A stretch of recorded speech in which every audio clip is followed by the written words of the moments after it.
Hey guys, let's talk about the last 5 entries at this year's Cinemalaya Philippine Independent Film Festival. I want to jump right into it just to keep this video under 10 minutes long. So first up, we have Pamilya Ordinaryo, written and directed by Eduardo Roy Jr. and starring Hasmin Kidip and Ronaldo Martin.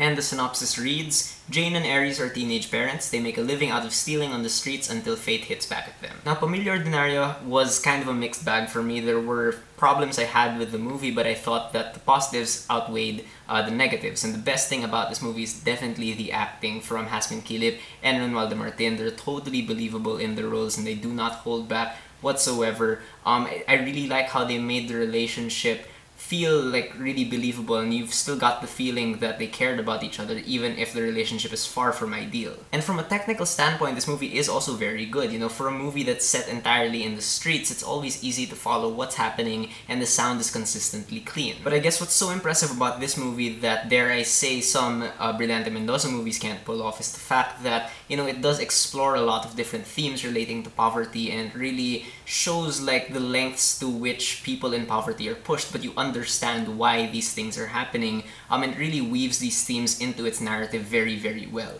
The only issues I really have with this movie are just little things that kept popping up throughout the movie. You know, some scenes felt a bit too staged and lost their naturalistic quality. Some scenes went on for far too long than I thought they needed to be. And I really wanted to see like just a few more normal moments among these characters, not just, you know, misery 24/7. And some people might like the ending of this movie. I was left a bit dissatisfied. But overall, Pamilya Ordinaryo is an okay movie, I guess. Next up, we have Dagsin. This is written and directed by Atom Magaja and stars Tommy Abuel, Lotlot De Leon, Sue Prado, Benjamin Alves, and Janine Gutierrez.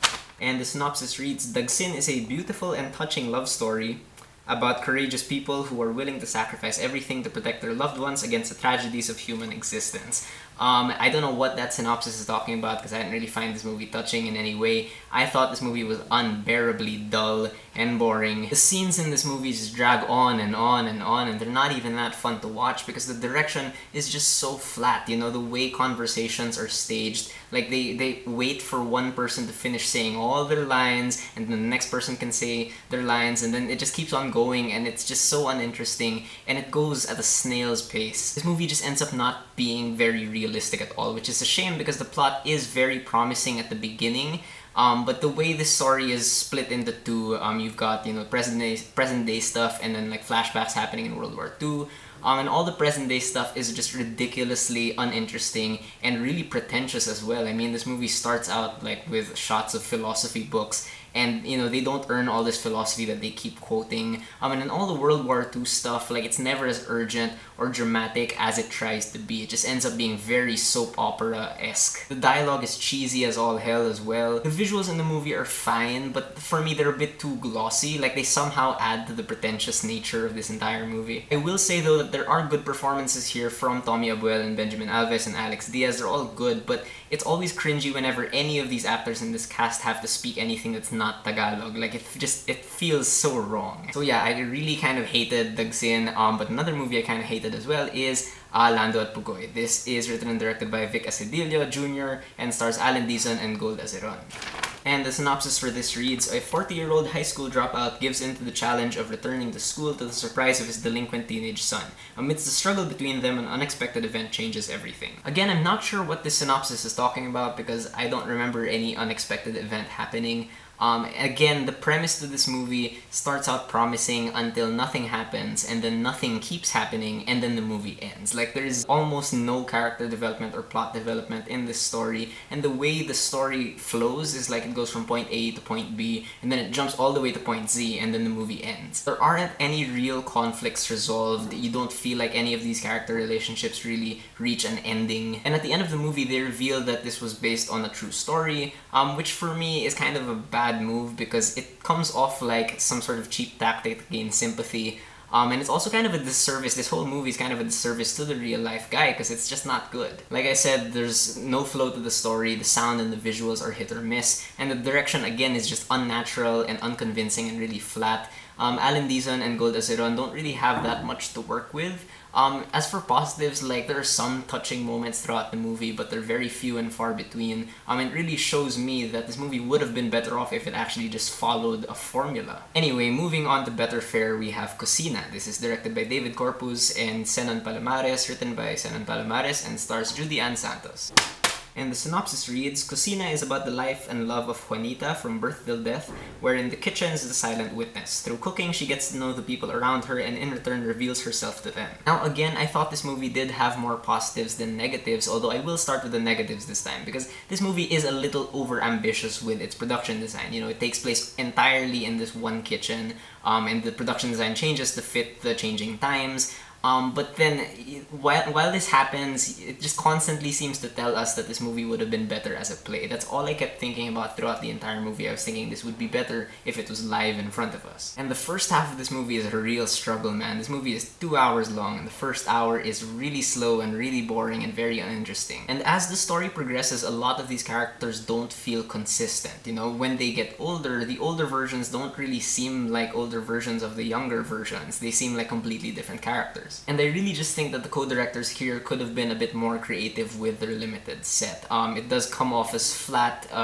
towards the end, and I hate to compare, but a movie that came out just this year in Philippine cinemas, Anino sa Likod ng Buwan, also took place entirely on one set, but Junlana, the director there, really did a good job of not making the setting feel flat. However, in terms of positives, as soon as Juday comes into the movie, like, everything just gets better. Like, she lights up the screen. She's so good in this movie. Her character is very complex and very flawed, and she makes this character just constantly compelling to watch. And the entire supporting cast is very good as well, and they manage to toe that line between theater and film, and they make, like, everything just interesting to watch. And as the movie goes on, there are moments of brilliance with the changing set design and really abrupt cuts to show the passage of time that actually really do work. And for me, it's just a big deal that they actually cook in this movie. Like, you know, in the background there are things actually frying while they're acting, and I thought that was cool. And finally, we have Mercury's Mind. This is written and directed by Jason Paul Laksamana and stars Pokwang and Brett Jackson.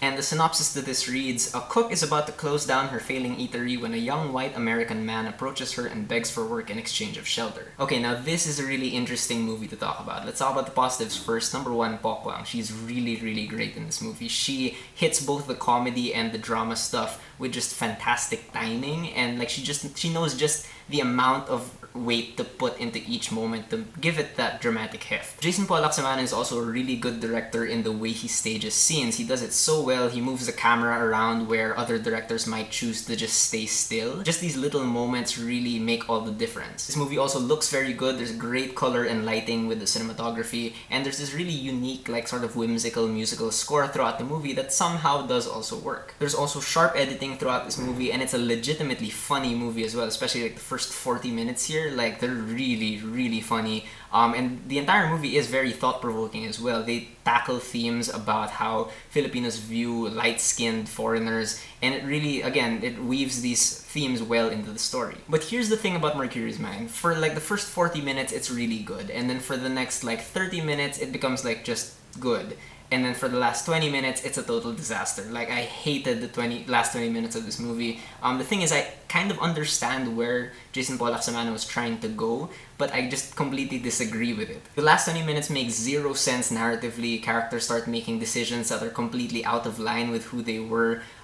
Brett Jackson, who is pretty solid throughout the rest of this movie, like, starts shrieking his head off in these last 20 minutes, and it's painful to listen to. And what I didn't like is that this movie in the last 20 minutes just takes such a sharp left turn into like this nihilistic, cynical territory that I thought kind of betrayed everything else that happened before. Again, I get it. I get what you're going for, Jason Paul Laksamana, but I just disagree. Anyway, so those are my thoughts on all the 9 Cinemalaya entries this year. Again, just to recap this video, Pamilya Ordinaryo was okay. Dagsin and Lando at Bugoy were really bad. I'm sorry. Kusina and Mercury's Mind were also okay. Overall, like I said before, this year just wasn't very good for Cinemalaya, but if you guys have any thoughts about them, if you've seen these movies, please let me know. Whether you agree with me or not, please leave me a comment. Let's have a conversation.